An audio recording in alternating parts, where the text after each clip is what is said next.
Olá, tudo bem? A partir de agora começa mais um Universiência, um programa feito por TVs e instituições públicas de ensino superior nordestinas. Aqui a gente mostra a importância das produções científicas do Nordeste e como elas têm transformado a vida das pessoas. Vamos ver agora quais pesquisas iremos conhecer. Um fóssil de 142 milhões de anos foi encontrado em Sergipe e colocou o estado no mapa dos dinossauros do Brasil. A descoberta foi feita por cientistas da Universidade Federal de Sergipe. Pesquisadores comprovam a viabilidade para a produção do milheto, que é utilizado principalmente na alimentação animal, mas já começou a ser introduzido na dieta humana. Estudos desenvolvidos por historiadores do Centro de Ensino Superior do Seridó, da Universidade Federal do Rio Grande do Norte, mostram a presença de duas nações indígenas que participaram da colonização dos sertões e ribeiras das capitanias do Norte.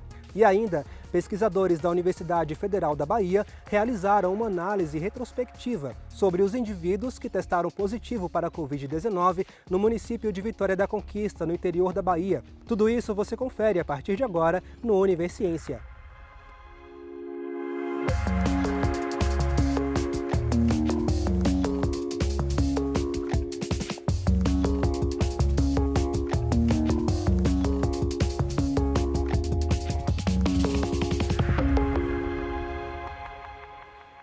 Um fóssil de apenas 2 centímetros, com características dentárias na forma e na textura, colocou Sergipe no mapa dos dinossauros do Brasil. Trata-se do primeiro registro documentado deste tipo no estado. A descoberta do vestígio de aproximadamente 142 milhões de anos foi feita por cientistas da Universidade Federal de Sergipe. A primeira pista que me trouxe a esse local, aqui no Alto de Japoatã, Baixo São Francisco, foi um artigo de 1936 que pontuava a ocorrência de alguns fósseis nessa região, bivalves, restos de concha, material vegetal. A partir dessa pista eu passei a vir aqui 2 ou 3 vezes por mês, por morar aqui na cidade de Japoatã, e coletei alguns materiais fósseis, restos de escamas, ossos fragmentários, alguns restos vegetais e alguns dentes. Todo esse material foi levado para o Laboratório de Paleontologia da Universidade Federal de Sergipe para realizar identificação, classificação e catalogação, e foi aí que nós descobrimos a primeira ocorrência de dinossauro aqui em Sergipe. O Laboratório de Paleontologia da UFES existe desde 1978, onde vem se destacando desde então com pesquisas na parte marinha da nossa bacia, descoberta de uma diversidade de grupos, dentre o filo molúsculo, braquiópodes, crustáceos, foraminíferos, ostracodas. E mais recentemente, a partir de 2014, a gente vem fortalecendo pesquisas na parte continental da bacia, que culminou com a descoberta, o primeiro registro de dinossauros na nossa bacia, no nosso estado. E como identificamos esses fósseis? Fazendo comparações com outros fósseis já conhecidos na literatura paleontológica, com base na forma, no tamanho, na textura. E isso permitiu constatar que se tratavam de dentes de dinossauros que viveram há aproximadamente 142 milhões de anos. Se trata de um fóssil pequeno, com aproximadamente 2 centímetros de altura por meio centímetro de largura. Apesar do pequeno tamanho, ele apresenta características específicas de seu formato que nos permitiram identificá-lo como pertencente à família dos espinosaurídeos. Entre essas características, eu posso citar o grau e a direção da curvatura que o dente forma, além de uma ornamentação chamada de flautas, presente na coroa do dente. Essa descoberta não só colocou o estado de Sergipe no mapa do Brasil entre aqueles que têm dinossauros fósseis, como também foi um importante achado por ter sido o fóssil de espinosaurídeo mais antigo da América do Sul. Esses fósseis também estão sendo preparados no laboratório do Progeologia. A preparação ela vai ocorrer com a retirada do sedimento em que o fóssil foi depositado e, posteriormente, nós vamos fazer a identificação, que por serem macrofósseis, que são fósseis de um tamanho maior, ele fica fácil a identificação sem microscópio ou algum material mais específico. Então, nós podemos utilizar lupa ou identificar até a olho nu. Desde 2012, o Progeologia vem estudando aqui o Alto de Japoatã, inicialmente com foco voltado para a geologia de reservatório, onde esses afloramentos eles nos ajudam a entender o comportamento dos reservatórios que acontece aqui na bacia Sergipe-Alagoas, em subsuperfície.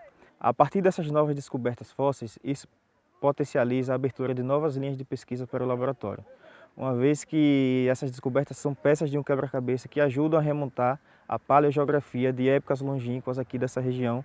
Os estudos que estão sendo realizados estão sendo desenvolvidos em duas áreas, a paleontologia de vertebrados e a paleogeografia, que é a reconstrução dos ambientes geológicos daquela época. No momento que nós entendermos as duas relações, nós vamos compreender qual a rota que esses animais estavam seguindo em termos de migração, porque essas mesmas espécies são encontradas na Europa, na África, Egito, Marrocos e centro da África, em Sergipe agora, no Ceará e no Maranhão. E se nós compararmos as idades relativas dos achados, em termos das camadas que foram datadas, nós temos aí uma migração ao longo do tempo em diferentes estratos geológicos. Com isso, o objetivo é desenvolver novas pesquisas com um foco nos dinossauros de Sergipe. Isso pretende ser levado para as escolas do município de Japoatã, ser levado para aproveitamento em termos de desenvolvimento turístico, desenvolvimento cultural, de entender o passado. No próximo bloco, vamos conhecer uma análise retrospectiva sobre os indivíduos que testaram positivo para a Covid-19, a fim de identificar os fatores que levaram os pacientes a óbito. A gente volta já já.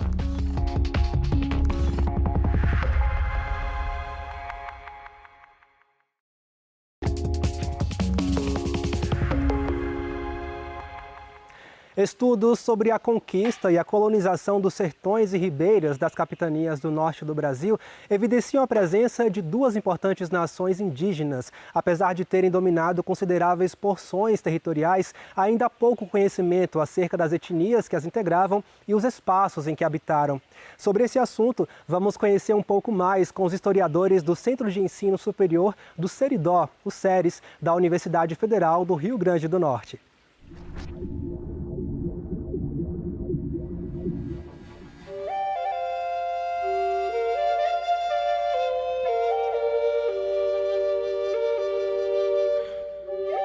Muitos dos estudos sobre a conquista e colonização dos sertões e ribeiras das capitanias do norte evidenciam a presença de duas importantes nações, Tarariú e Cariri. Apesar de terem dominado consideráveis porções territoriais, ainda há pouco conhecimento acerca das etnias que as integravam e os espaços em que habitaram. O objetivo é esse, né?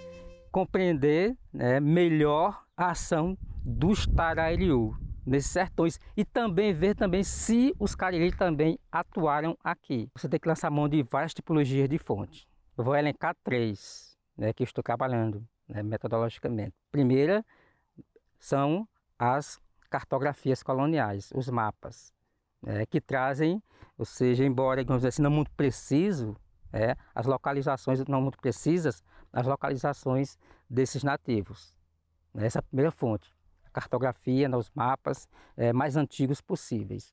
Esse é o primeiro tipo de fonte. O segundo tipo de fonte é o documento do Arquivo Histórico Camarino, os manuscritos do século XVII e XVIII. Também traz registro, embora diminuto, porque as informações que nós temos desses nativos são filtros, são filtradas, são os colonos, os conquistadores que escrevem sobre suas atitudes, as suas alianças, seus ataques às vilas, etc., aqui a Casa Forte. O terceiro tipo de fonte que eu estou trabalhando são os vestígios arqueológicos. As pesquisas científicas realizadas por professores do Departamento de História da Universidade Federal do Rio Grande do Norte, campus Caicó, estão possibilitando compreender de que forma a ocupação dos indígenas refletiu na composição da região Seridó-Potiguar. Durante muito tempo, os estudos feitos por historiadores falaram ou deram certas versões do processo de ocupação dos sertões, do que hoje chamamos de Seridó, como sendo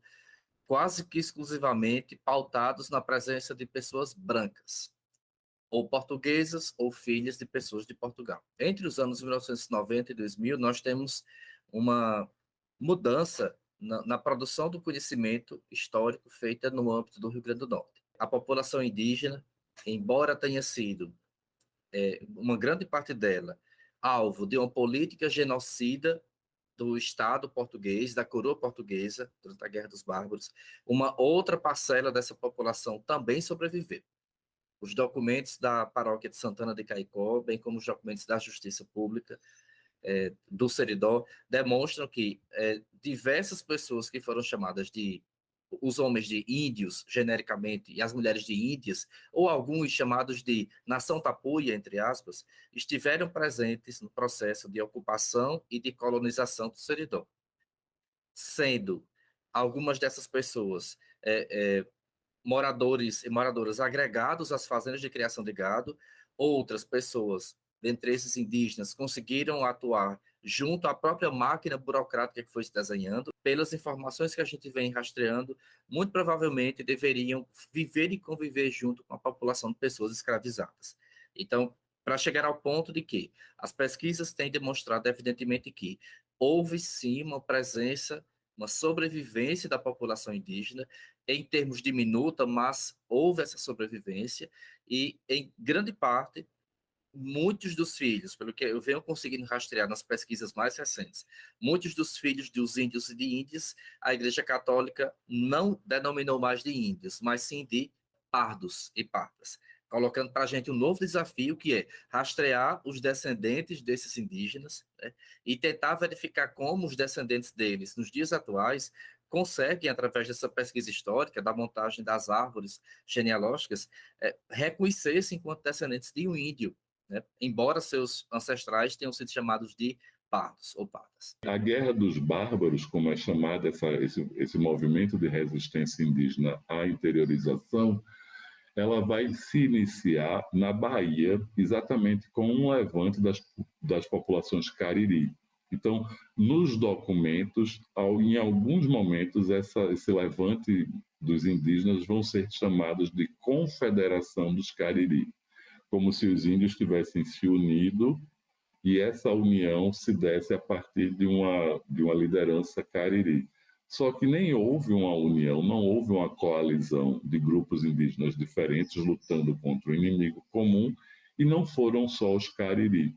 Um dos elementos que permite a gente separar os cariri dos tarairiú é exatamente a organização social desses grupos, né? Os cariri são grupos sedentários que vivem em aldeias fixas e que são produtores de alimentos vegetais, ou seja, são agricultores, enquanto que os tarairiú são populações caçador-coletoras, ou seja, são populações nômades que não têm o hábito de realizar o plantio. Então, nós temos no litoral os povos tupi, representados aqui no Rio Grande do Norte pelos potiguara, e nós vamos ter no interior os tarairiú, que foram então descritos como populações tapuia, né? Populações que não falavam a língua tupi. E os estudos desses povos nativos ajudam a entender a nossa sociedade atual. A contribuição das populações indígenas na formação do Seridó, ele se dá exatamente nesse contingente genético. Gerações de pessoas que habitam em municípios do Seridó têm sim uma presença indígena muito forte nas suas árvores genealógicas.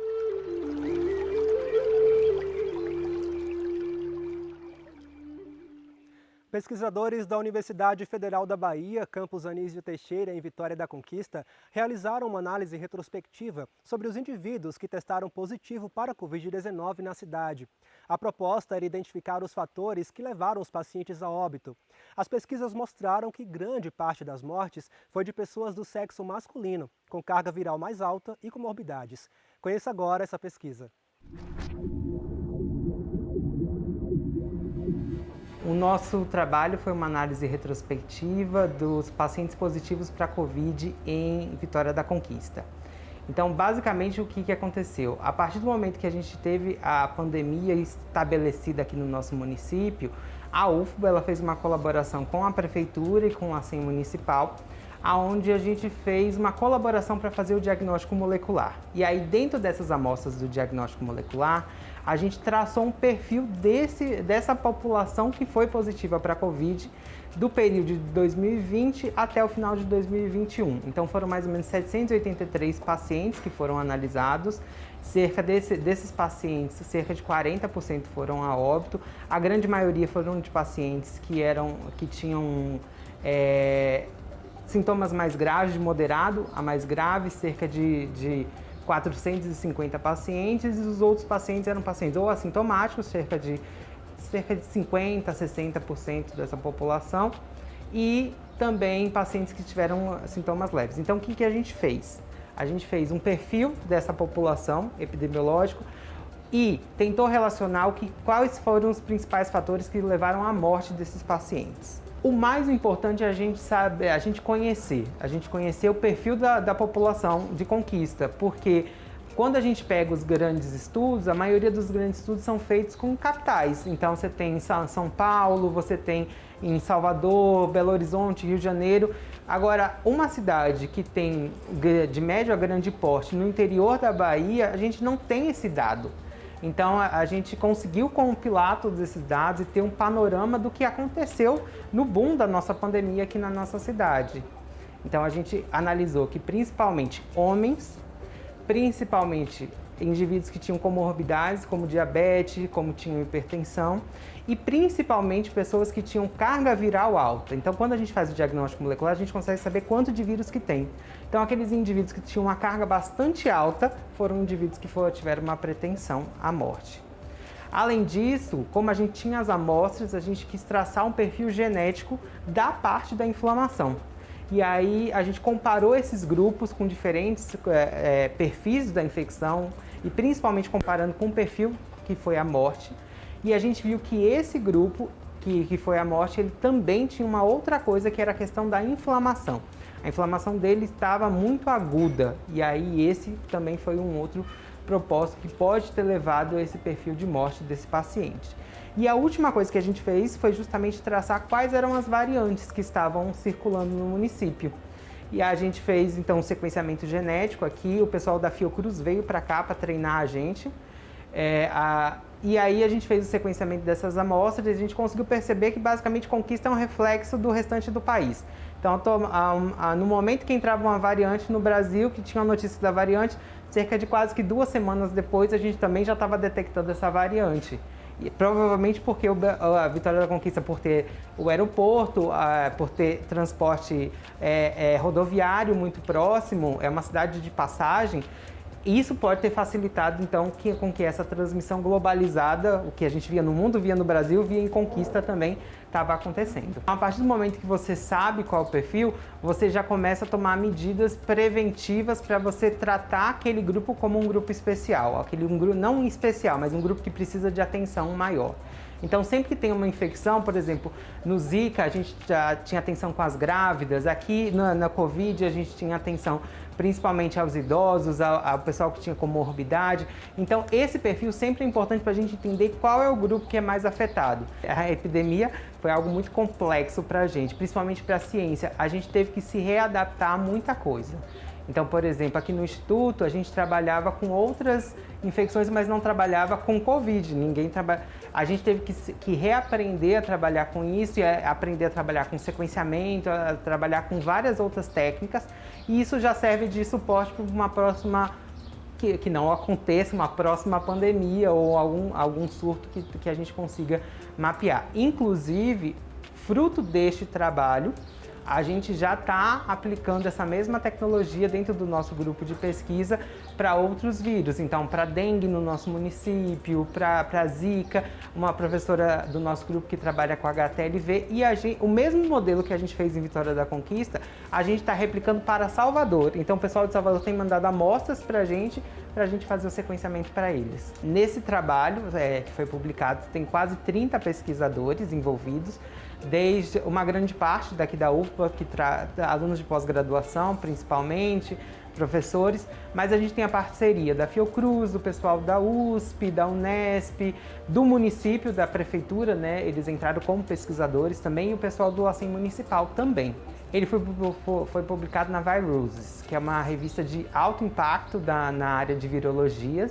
É uma revista que tem uma boa disseminação de dados, inclusive olhando as métricas do artigo, o artigo foi publicado há pouco tempo, mas ele já foi acessado por vários pesquisadores no mundo todo, então justamente porque esses dados são de Covid, principalmente, são de grande interesse mundial. No próximo bloco a gente conhece o milheto, um grão que é utilizado principalmente na alimentação animal, mas que já começou a ser introduzido na dieta humana. A gente volta já já.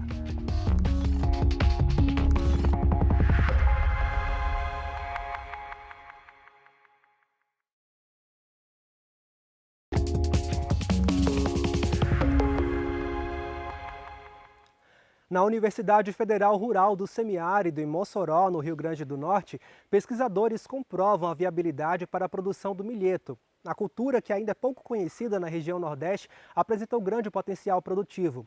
O milheto é usado principalmente na alimentação animal, mas já começou a ser introduzido na dieta humana.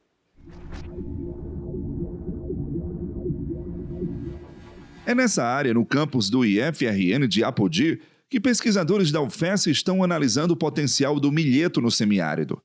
Essa cultura foi introduzida no Brasil a partir do Rio Grande do Sul e está sendo experimentada no Nordeste com sementes produzidas no Mato Grosso. Aí você deve se perguntar, mas para que serve o milheto e onde ele é usado?